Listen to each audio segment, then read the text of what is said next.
Hello students, welcome to canonical classes. In today's video we are going to discuss about the discovery of neutron. तो neutron की discovery कैसी हुई थी? देखिए इन 1910 का जो मॉडल ऑफ एटम आया था उस मॉडल ऑफ एटम में न्यूट्रॉन्स नहीं थे। आप देखिए ये मॉडल ऑफ एटम इस तरह से दिखाते हैं, ठीक है। इसके अंदर आपको सिर्फ 2 प्रोटॉन्स देखने को मिल रहे हैं, इसके अंदर कोई भी न्यूट्रॉन नहीं है और ये 3 इलेक्ट्रॉन्स है जो रिवॉल्व कर रहे हैं अपनी ऑर्बिट्स के अंदर, ठीक है। तो अब इस मॉडल ऑफ एटम से 1910 के मॉडल ऑफ एटम से scientist were not satisfied with this model of atom, क्योंकि उनको कुछ ना कुछ किसी और चीज की मतलब उनको ऐसी प्रेडिक्शन हो रही थी कि प्रोटॉन के साथ कुछ और भी प्रेजेंट होगा वहां पर। तो क्या प्रेडिक्शन थी, क्यों हो रहा था उनको ऐसा फील, ठीक है, क्यों सेटिस्फाइड नहीं थे? तो देखिए उनका जो सबसे पहला क्वेश्चन था वो ये था कि जो पॉजिटिव चार्ज है वो रिपेल क्यों नहीं कर रहा। मतलब ये जो 2 प्रोटॉन यहाँ पे प्रेजेंट है, पॉजिटिव दोनों के पास सेम चार्ज है, पॉजिटिव एक प्रोटॉन के पास, दूसरे प्रोटॉन के पास भी positive, and we know same charges repel each other. हमें बहुत अच्छे से पता है कि जो सेम चार्जेस होते हैं वो क्या करते हैं, एक दूसरे से रिपेल करते हैं। तो यहां पर ऐसा क्यों नहीं हो रहा, ये क्यों नहीं रिपेल करे जबकि ये बहुत ही ज्यादा स्ट्रॉन्ग पॉजिटिव चार्जेस हैं? तो कुछ ना कुछ तो ऐसा प्रेजेंट होगा जो उसे रिपेल नहीं करने दे रहा है ना। वहां पे प्रोटॉन के पास कुछ तो प्रेजेंट होगा और कुछ ऐसा प्रेजेंट है जो प्रोटॉन की हेल्प कर रहा है एक साथ रहने में। फर्स्ट क्वेश्चन तो उनके दिमाग में ये था। सेकंड क्वेश्चन ये था जो उनके माइंड में था वो ये कि जब उन्होंने कंपेयर किया हीलियम एटम को और हाइड्रोजन एटम को, इसको देखते हैं कि जब उन्होंने कंपेयर किया हीलियम एटम को और हाइड्रोजन एटम को, जब उन्होंने कंपेयर किया तो उन्होंने क्या देखा, एक हीलियम का एटम रखा और उस हीलियम के एटम के अंदर कितने प्रोटॉन्स होते हैं, 2 protons. These are 2 protons which are present in helium atom, ठीक है। और वही एक हाइड्रोजन एटम में 1 प्रोटॉन है और दूसरे हाइड्रोजन एटम में दूसरा प्रोटॉन है, ठीक है। तो 2 प्रोटॉन को बैलेंस करने के लिए इन्होंने 2 प्रोटॉन रख दिया हाइड्रोजन के, ओके। तो यहां पर क्या है आपके पास, 1 हीलियम एटम हैविंग क्या है इसके पास, 2 प्रोटॉन्स। सेम अगर ऊपर देखें ये क्या है, 2 हाइड्रोजन एटम्स, 2 हाइड्रोजन एटम्स है having 1 proton each, 1 proton each, हर एक के पास एक प्रोटॉन है, ठीक है। तो जब उन्होंने क्या किया, एक हीलियम को 2 हाइड्रोजन से कंपेयर किया तो उन्हें क्या देखने को मिला कि ये बैलेंस ही नहीं हो रहा है। मतलब फिर भी हीलियम का जो मास है वो ज्यादा है as comparison to mass of hydrogen, है ना। हीलियम फिर भी हैवी है हाइड्रोजन से, इसीलिए देखिए इस साइड का बैलेंस नीचे है और यहाँ पे ऊपर है, मतलब इसका मास अभी भी ज्यादा। तो ऐसा कैसे हो सकता है, यहां पर भी हमने 2 प्रोटॉन्स रखे हैं, यहां पर भी 2 प्रोटॉन्स है, तो ऐसा कैसे पॉसिबल हो? तो ये बहुत शॉकिंग था उनके लिए। Second thing what they notice was कि अब उन्होंने क्या किया, अब उन्होंने इस प्रोटॉन को बैलेंस करने के लिए, इसी सेम प्रोटॉन को बैलेंस करने के लिए, इन 2 प्रोटॉन्स को बैलेंस करने के लिए उन्होंने क्या किया, फिर से यहां पे हाइड्रोजन और यहां पे हीलियम रखे, ठीक है। यहां पे वही same helium atom with 2 protons, जिसके पास 2 प्रोटॉन्स थे, लेकिन यहां पर हाइड्रोजन 2 प्रोटॉन से बैलेंस नहीं हो रहा था। फिर उन्होंने 3rd प्रोटॉन रखा, वो बैलेंस नहीं हुआ, फिर उन्होंने 4th प्रोटॉन रखा, तब जाके ये बैलेंस हुआ, ठीक है। 4 हाइड्रोजन के एटम्स रखे, तब जाके उन्होंने ये नोटिस किया कि नाउ दे आर बैलेंसिंग। मतलब यहां पर भी एक हीलियम है, 1 हीलियम एटम, यहां पर कितने हीलियम एटम है, यहां पर भी 1 हीलियम एटम है और हर एक हीलियम एटम के पास हैविंग टू प्रोटॉन्स, यहां पर उसके पास कितने प्रोटॉन्स हैं, 2 प्रोटॉन्स हैं। और यहां पर 4 हाइड्रोजन एटम्स हैं, 4 hydrogen atoms having 1 proton each, और सबके पास एक प्रोटॉन्स है, मींस टोटल प्रोटॉन्स कितने हो गए, total protons is equal to 4 protons, ठीक है। सबके पास एक प्रोटॉन है तो 4 हाइड्रोजन एटम है, मतलब उसके पास टोटल कितने प्रोटॉन्स हो गए, 4 प्रोटॉन्स हो गए। तो अब देखिए पहले जब कंपेयर किया था तो बैलेंस नहीं हुआ था 2 हाइड्रोजन से 2 प्रोटॉन से, लेकिन 4 प्रोटॉन से 2 प्रोटॉन कैसे बैलेंस होगी? This was very shocking for them, है ना। बहुत ज्यादा मतलब बहुत खतरनाक बात थी कि ऐसा कैसे पॉसिबल है। तो एक helium atom they require 4 hydrogen atom, या हम बोले to balance 2 proton of helium they require 4 proton of hydrogen. How could it be possible, ऐसा कैसे हो सकता है? बस यहीं से उनको एक बहुत स्ट्रॉन्ग आइडिया मिल गया, यहीं से उन्होंने प्रिडिक्ट किया कि अब यहां पर कुछ ना कुछ तो प्रेजेंट है जिसकी वजह से ये 4 मतलब हीलियम हीलियम को 4 हाइड्रोजन बैलेंस कर पा रहे हैं। कुछ ना कुछ एक्स्ट्रा चीज यहाँ पे जरूर प्रेजेंट है, and that extra thing was neutron, जो कि हम लोगों को पता है, लेकिन उस टाइम पर साइंटिस्ट को उसके बारे में कोई भी आइडिया नहीं था, ठीक है। बट हमें पता है कि वो न्यूट्रॉन्स है, क्योंकि अब हमारे पास तो डिस्कवरी आ चुकी है, लेकिन उस टाइम पर डिस्कवरी नहीं आती। फिर उन्होंने क्या करना स्टार्ट किया, जब उन्होंने ये चीज देखी है, शॉकिंग चीज देखी जो उनके लिए पॉसिबल नहीं हो रही थी, उन्हें विश्वास नहीं हो रहा था, फिर उन्होंने इन्वेस्टिगेशन स्टार्ट की, और उस इन्वेस्टिगेशन में उन्होंने क्या लिखा, उन्होंने लिए एलिमेंट्स को लिया, है ना, एलिमेंट्स लिए, उसका एटॉमिक नंबर लिया और उसका मास नंबर लिया। Z representing your atomic number and A is representing your mass number. Okay, तो सबसे पहले जब उन्होंने हीलियम के लिए देखा, हीलियम के लिए उसका Z1 था, तो एटॉमिक मास भी क्या था, उसका 1 था, ठीक है। Z is your atomic number, A is your mass number. Okay, तो फिर से हीलियम के लिए जब उसने बात की, तो देखा 2 और 2 + 2 कितने हो गए, 4 हो गए, है ना, सेम। अब वहां पे आगे जब उन्होंने देखा तो हम मूव करते हैं लिथियम की तरफ, तो लिथियम का जो एटॉमिक नंबर इज 3, लेकिन इसका जो मास नंबर है दैट इज 7। तो अब वो शॉक कि ऐसा कैसे हो गया, ये कैसे, मतलब इंक्रीज कैसे कर गया, है ना। हमारे पास यहाँ पे 2 प्रोटॉन्स हैं और यहाँ पे 3 प्रोटॉन्स है, 3 कितने होने चाहिए, 6 होने चाहिए, लेकिन ये 7 कैसे हो गए, ये एक्स्ट्रा कैसे इंक्रीज कर रहा है। वहीं पर बेरिलियम का अगर उन्होंने मास नोटिस किया, बेरिलियम का होता है atomic number 4 and mass number is 9।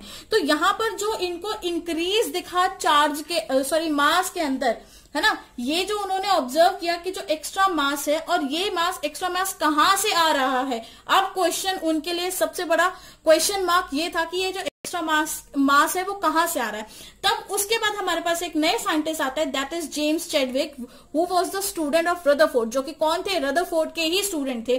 फिर उन्होंने एक एक्सपेरिमेंट किया इन 1932। जेम्स चैडविक ने एक्सपेरिमेंट किया, क्या एक्सपेरिमेंट किया, उन्होंने शीट ली बेरिलियम, बोरोन और लिथियम की, ठीक है, तीनों की शीट पे बारी बारी से उन्होंने क्या एक्सपेरिमेंट किया, दे बम्बार्डेड अल्फा पार्टिकल्स की उन्होंने क्या करी, बम्बार्डमेंट की। जब उन्होंने यहां पर इस शीट के ऊपर अल्फा पार्टिकल्स की बम्बार्डमेंट करी, ऑब्जर्वेशन क्या देखने को मिली, ऑब्जर्वेशन लिखते हैं इसकी, उन्होंने क्या नोटिस किया, क्या उनको ऑब्जर्वेशन मिली। सबसे first observation was something is getting short out by alpha particles, ठीक है, इन अल्फा पार्टिकल्स की वजह से कुछ ना कुछ यहां से बाहर निकल रहा था। तो इसको लिखते हैं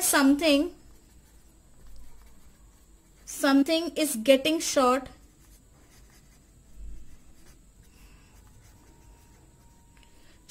आउट बाय अल्फा पार्टिकल्स, कुछ ना कुछ अल्फा पार्टिकल से बाहर निकल रहा था, ठीक है। बट ये क्लियर नहीं था कि वो बाहर, जो भी चीज बाहर रिलीज हो रही है वो क्या है, लेकिन but one thing was clear that जो भी चीज is shorting out, whatever thing is shorting out, it is neutral, है ना, वो जो भी चीज बाहर निकल रही है इट इज न्यूट्रल, ना ही उस पर पॉजिटिव चार्ज है, ना ही उस पर नेगेटिव चार्ज है। Whatever is shorting out is neutral in charge, वो न्यूट्रल था चार्ज में। अब हमें कैसे पता लगा कि वो न्यूट्रल था चार्ज में, because it did not show any deflection, क्योंकि उसने कोई भी डिफ्लेक्शन नहीं शो की थी इन इलेक्ट्रिक एंड मैग्नेटिक फील्ड, ठीक है, बिकॉज इट डिड नॉट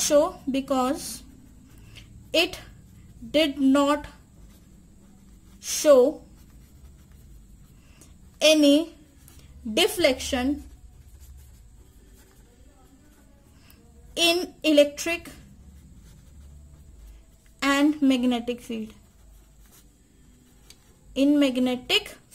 उन्होंने इलेक्ट्रिक और मैग्नेटिक फील्ड में कोई भी डिफ्लेक्शन उनको देखने को नहीं मिली। तो इससे ये प्रूव हो गया कि वो जो भी कंपाउंड था वो क्या था, न्यूट्रल था, उसके ऊपर कोई भी चार्ज नहीं था, ना ही पॉजिटिव चार्ज था, ना ही नेगेटिव चार्ज था, ठीक है। फिर उसके बाद उन्होंने क्या किया, यही जो सेम शीट थी बेरिलियम की, उन्होंने इसी शीट पे उन्होंने क्या कर रहे थे, बम्बार्ड कर रहे थे अल्फा पार्टिकल्स, जो कि मैं पिंक कलर से आपको शो कर रही हूँ, these are your alpha particles, ठीक है। ये अल्फा पार्टिकल्स बम्बार्ड हो रहे थे और इस अल्फा पार्टिकल से इस तरह का कोई सब्सटेंस, कोई चीज शॉर्ट आउट हो रही थी। अब ये जो चीज शॉर्ट आउट हो रही थी इसको पास ऑन किया उन्होंने एक और चीज के साथ, अब हम दूसरे कलर से दिखाते हैं, उन्होंने यहां पर क्या लगा दिया, पैराफिन लगा दिए, जैसे पैराफिन वैक्स होता है ना, पैराफिन वैक्स उन्होंने यहाँ पे यूज किया,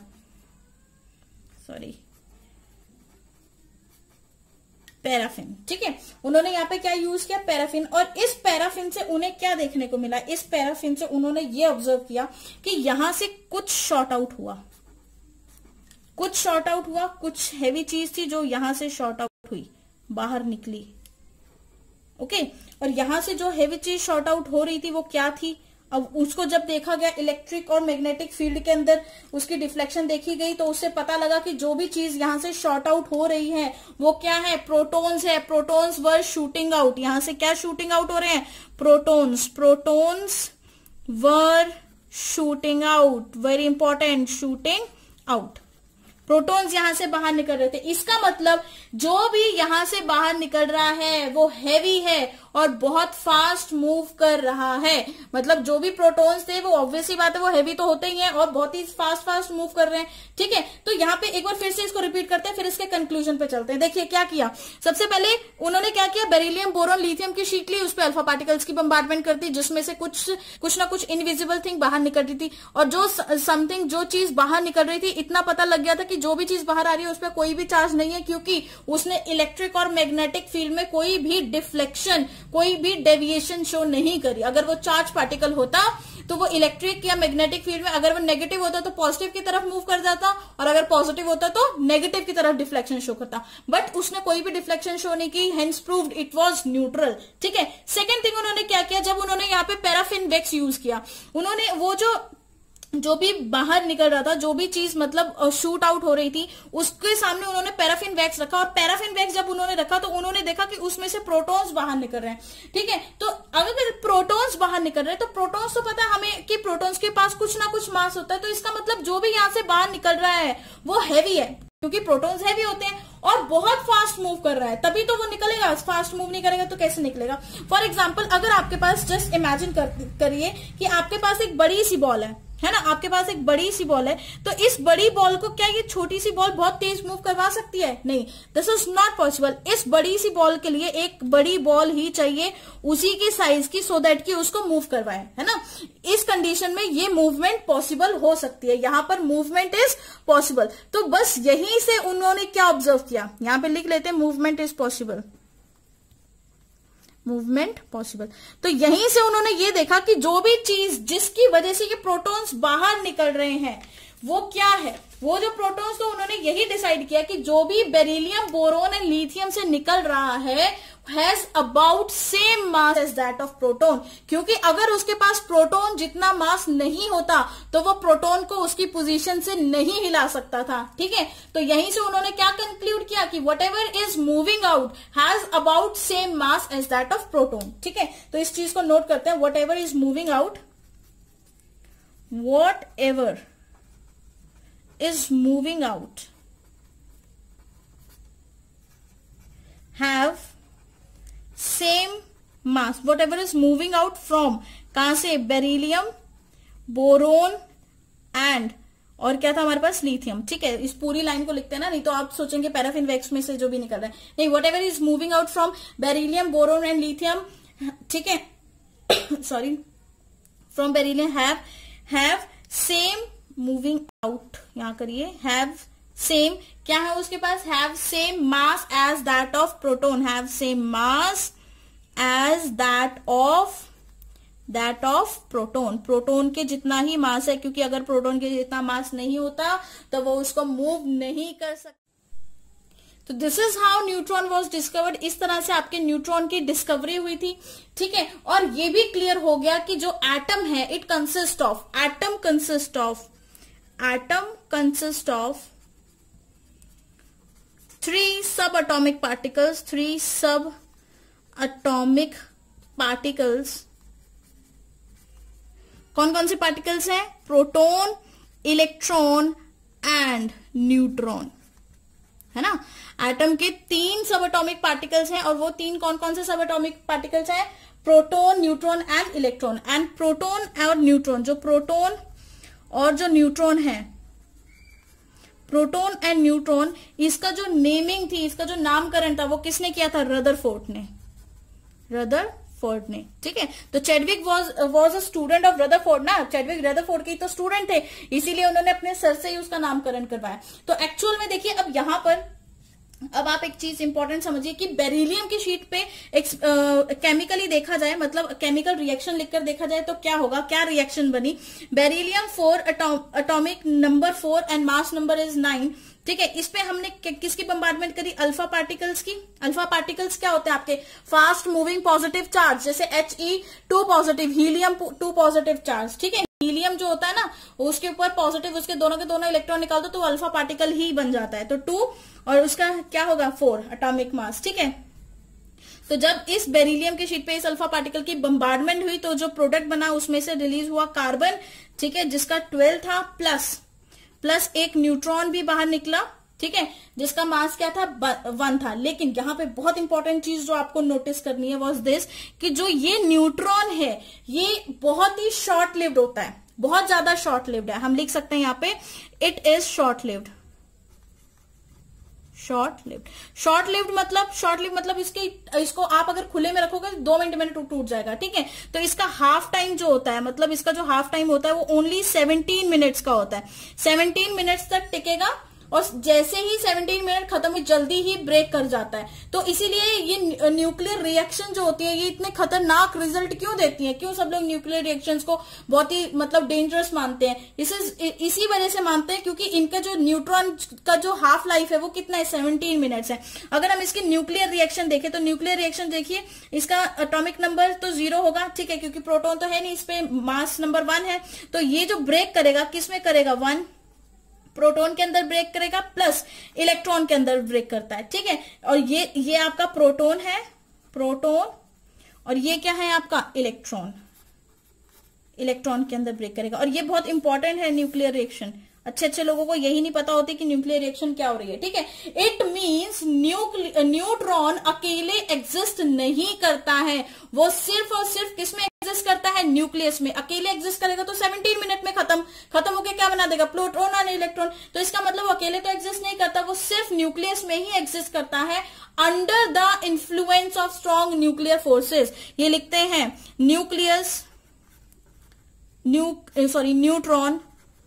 neutron does not exist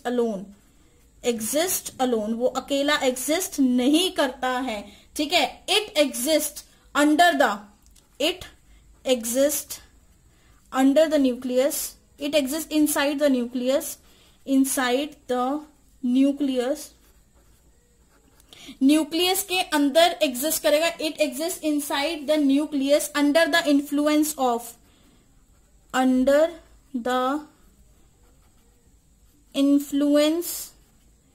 of किसके इन्फ्लुएंस में, under the influence of strong nuclear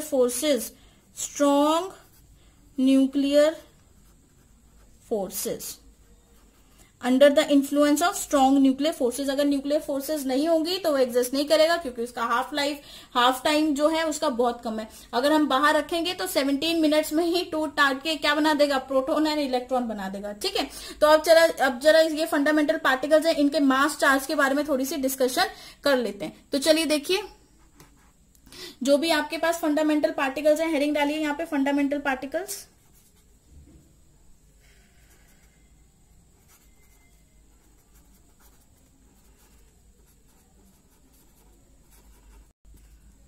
fundamental particles के सबसे फर्स्ट हम लिखेंगे रिलेटिव मास, तीनों का मास रिलेट कर देंगे आज। ठीक है, सेकंड जो हमने लिखना है that is relative charge,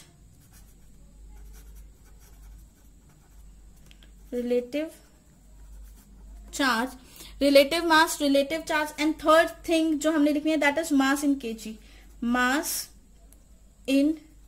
KGs, KGs में कितना मास है। ठीक है, तो सबसे पहले हम किसके लिए लिखते हैं, किसी और पेन से लिखते हैं इसको, किसके लिए लिखेंगे सबसे पहले हम, वेट अ सेकेंड, हम पर्पल से लिखते हैं सबसे पहले इलेक्ट्रॉन। ठीक है, फिर उसके बाद हम लिखेंगे प्रोटॉन के लिए, फिर उसके बाद हम लिखेंगे न्यूट्रॉन के लिए। ओके, ये आपके फंडामेंटल पार्टिकल्स हैं जिनके लिए हम मास लिखने जा रहे हैं और सब कुछ डिस्कस करने जा रहे हैं। तो देखिए, सबसे पहले अगर हम इलेक्ट्रॉन का मास कंपेयर करें हाइड्रोजन से तो वो कितना आएगा, 1 डिवाइडेड बाय 1837 यूनिट्स, है ना। यूनिट या फिर AMU लगाइए या फिर यूनिट लगाइए, एक ही बात है। ठीक है, प्रोटॉन का हाइड्रोजन का कितना होता है 1, और उसमें न्यूट्रॉन भी 1 होगा। रिलेटिव चार्ज कितना है इसका, -1, ठीक है। इसका क्या होगा, +1 होगा, है ना, न्यूट्रॉन का। और इस पे न्यूट्रॉन पे चार्ज कितना होगा, नो चार्ज, न्यूट्रॉन के ऊपर कोई भी चार्ज नहीं होता है। और मास की बात करें तो मास कितना है इलेक्ट्रॉन के ऊपर, 9.013 इंटू 10⁻31 kgs। और प्रोटॉन के मास की बात करें तो 1.673 इंटू 10⁻27। और न्यूट्रॉन के -27 सॉरी। और न्यूट्रॉन के मास की बात करें तो वो भी सेम मास है किसके, बस प्रोटॉन के, बस थोड़ा सा डिफरेंस है, दैट इज पॉइंट्स का 1.673, ठीक है। 673 हम यहाँ पे 3 लिखते हैं, बस ये क्या हो जाएगा आपका 5 हो जाएगा, बस इतना सा डिफरेंस है और कोई डिफरेंस नहीं, वैसे सेम ही अप्रोक्सीमेटली, ठीक है। इसी वजह से तो मूव करवा पाया, ठीक है। तो रिलेटिव मास क्या था इलेक्ट्रॉन का, 1 मतलब हाइड्रोजन से जब हमने कंपेयर किया तो हाइड्रोजन के 1/1837 है हाइड्रोजन के मास के, और ये 1 है, ये भी 1 है। रिलेटिव चार्ज देखें तो इसका -1, इसका +1, और इस पे कोई भी चार्ज नहीं है। तो मास इन केजीज देखा जाए तो 9.013 इंटू 10⁻31, इस पे 1.67 इंटू 10⁻27, और इस पे 1.675 इंटू 10⁻27। तो ये थे मास charge and relative charge and mass in KGs, ठीक है। तो जो भी आपको डाउट है इस डिस्कवरी को लेकर या फिर इस टॉपिक को लेकर, तो आप मुझसे कमेंट सेक्शन में पूछ सकते हैं। And thank you for listening.